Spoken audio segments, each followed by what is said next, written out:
Bismillah ar-Rahman ar-Rahim. Assalamu alaikum everyone.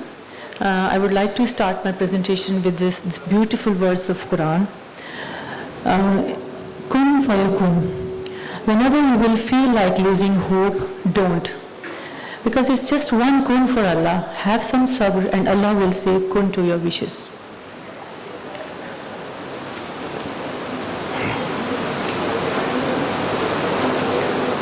The topic which I am going to present today is ovarian carcinoma, radiologist's role to steer the management pathway. So whenever we talk about women imaging, any pathology in pelvis, specifically in females, the diagnostic modalities which are used are ultrasound and MRI. So I will be talking about ovarian malignancies, in which ORAD's guideline helps us a lot to categorize the benign and malignant lesions. And also MRI, with the help of this guideline, MRI helps us to see the exact organ of origin as well as its characterization. So ORAD's, talking about ORAD's, the history of ORAD's is that it was developed and published in 2018 by an international multidisciplinary committee comprising clinicians, researchers from the fields of radiology, gynecology, pathology and oncology, which was sponsored by American College of Radiology. In 2020, it was established and was used worldwide. So when you go to ACR guidelines, this shows us the ORAD's MRI risk stratification system table. There is a lexicon which is used in ORAD's, and they also provide us a white paper for categorizing different lesions. So what are the major categories which are used in ORAD's? There are major 7 categories. First of all, we have to decide whether there is a physiological lesion, whether it is a follicle or corpus luteal cyst. 1B lesions, whether the lesion is non-physiological, which includes a cyst, lesion with solid component. Then coming to the size, as we already know that we normally measure the size of the lesion in 3 dimensions. Then they have used the shape, they have described the shape of the lesion as being smooth or irregular. Then they have also described about the signal intensities, whether the lesion is homogeneous or heterogeneous. Then lesion component, whether the lesion is cystic, solid, or solid cum cystic. Then they have also described about the enhancement patterns, where they're looking at the dynamic and non-dynamic studies, which I will talk about in my talk. Then extra ovarian findings, if you see extra ovarian findings, how we are going to use to stage the ovarian malignancies. So these are a few guidelines which are used in ORAD's, in which they have told us that if there are multiple or bilateral lesions, like we use BI-RADS category in categorizing breast lesions, there is ORADS, and the highest categorized lesion, it will be managed according to the highest ORAD grade. Then they have also told us about teratomas, especially because teratomas can be classified into ORADS 2 as well as ORADS 4. Depending upon if there is a soft tissue component in teratoma, they have categorized it in ORADS 2, changing its management. However, if it has a soft tissue component which is showing enhancement, they have classified it in ORADS 4. So this is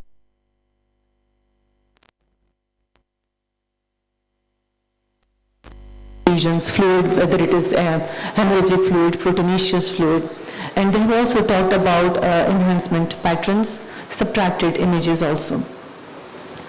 So the lesions, they have categorized the lesions into cystic lesions. Cystic lesions can be unilocular or multilocular. The lesion with solid component, so the solid component, it is described having a papillary formation, can have neural nodules, can have irregular septations, etc. However, other solid components which are not considered as solid tissues, these include clot, debris, or fat. That will be categorized as benign etiology in ORADS 2. Solid lesions, if they have at least 80% of solid tissue within it, with 20% of lesion volume being cystic. So they have also described about intensity, as we all are already aware of this, that while reporting, while we look at T2 images. So we consider CSF as hyper. Any lesion which is equivalent or more than CSF, it is considered as hyperintense, and any lesion which is lower than intensity with the iliopsoas muscle, it is considered as hypointense. Likewise, they have also told about T1 intensity lesions, how we categorize it. Anything which has hyperintensity as compared with the fat, it is labeled as hyperintense, and anything which has low signal than iliopsoas muscle, it is labeled as hypointense. So the lesion can be a unilocular cyst without solid tissue. This is a graphic representation. Or it can have multiple septations, can be multilocular, or cystic lesion with papillary projections, or the lesion can have a mural nodule, and then the lesion can also show multiple thick septations.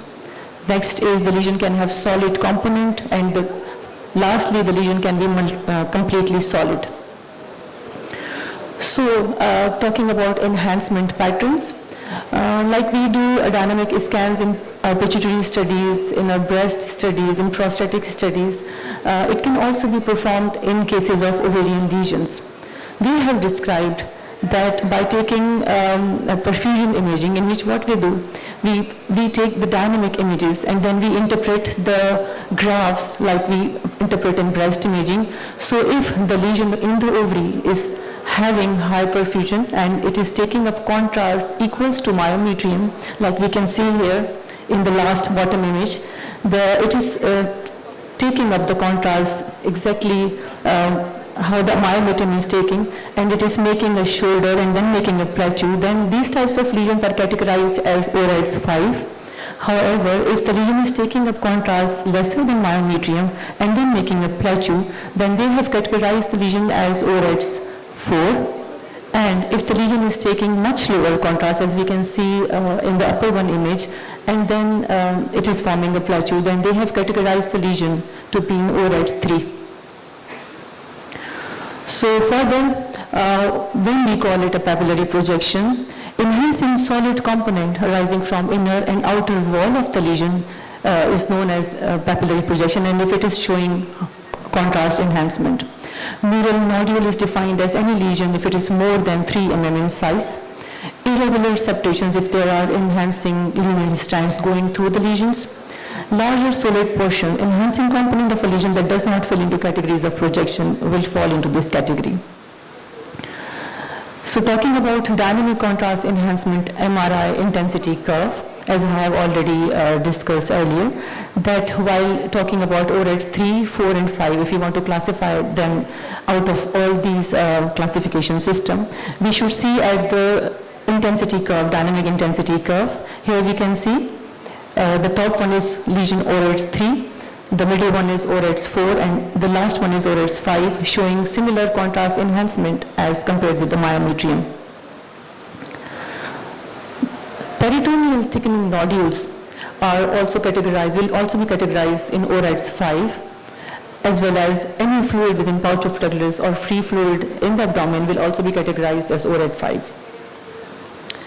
So ORADS 1 lesion, these are very simple lesions. For example, if there is a follicle less than 3 cm in size, any hemorrhagic cyst or corpus luteal cyst, they all are categorized under ORADS 1. ORADS 2 are almost certainly benign lesions. They include a cyst, having an unilocular cyst, having any type of fluid content with no wall enhancement or no enhancing solid tissue. Then if there is a cyst having smooth enhancing wall, unilocular with simple or endometriotic fluid content, it will also be classified as ORADS 2. Dermoids. Now dermoid lesion with any lipid component but without any soft tissue component would be categorized as ORADS 2. However, if there is a dermoid having soft tissue enhancing component, that will be categorized as ORADS 4. So for categorization of dermoids, we need to see axial fat subtraction images also, because the fat content will be suppressed on fat suppressed images. However, when we will do subtracted images, then we can evaluate about the enhancement of the solid component. If the lesion is homogeneously low on T2, then also the lesion is benign and it is either fibroma or thicoma. that will also come under ORADS 2. Rest, if there are dilated fallopian tubes, paraovarian cysts, they are also categorized as ORADS 2. ORADS 3, they are almost certainly benign lesions with 5% chance of malignancy. If there is a cyst, unilocular, having proteinaceous, hemorrhagic or mucinous fluid, with smooth enhancing wall, then they have categorized these lesions as ORADS 3. But these lesions do not have any soft tissue component. So basically, if there is enhancing wall, the lesions will be categorized as ORADS 3, and if no enhancing wall, then ORADS 2. This is a case of mucinous cyst adenoma showing you multilocular lesion, showing enhancement of multiple septations as well as its wall. ORADS 4 are the lesions having intermediate risk of malignancy of about 50%. Here we can see that there is a solid lesion with the papillary projections showing post-contrast enhancement and intermediate risk pattern. So this is categorized as ORADS 4. ORADS 5 have higher risk of more than 90% chance of malignancy.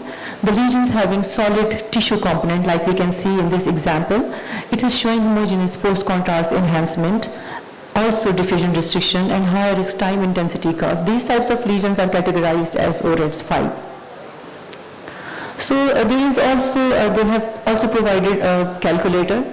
If we use this calculator, it's very easy to categorize the lesions in which category it falls. They have mentioned about whether there is peritoneal or mesenteric or omental nodularity. We only have to click yes, no, not so difficult. And if there is an admixal finding having follicular corpus luteum, we just have to mark that and other associated findings of the lesion. So this will automatically calculate the grade of the lesion. Okay, so because with the help of this categorization, with the help of this classification system, management, of course, can be easily, we can help the oncologists and gynecologists for their management. Like in 4 and 5 categories, along with the gynecologists, we should also engage oncologists for the treatment. These are a few examples. Now there is a lesion, well-defined cystic lesion having a component along its left lateral aspect. But when we see on T2 image there is dependent portion, there is a solid type of tissue. But when contrast was given, there was no enhancement. So this could be a clot, debris type of thing. So this was classified as ORADS category 2. This is another lesion, large lesion, multiseptated, showing post-contrast enhancement. This is categorized as ORADS 3. Another example of ORADS 5 lesion, we can see a very large, lobulated, heterogeneously enhancing lesion with a large soft tissue component and also peritoneal nodularity along with ascites. So this is categorized as ORADS 5. So MR is the investigation of choice as problem-solving tool in pelvic mass lesions. ORADS has standardized the approach to ovarian masses. Following ORADS lexicon on ultrasound and MR makes reports relevant and accurate. Thank you.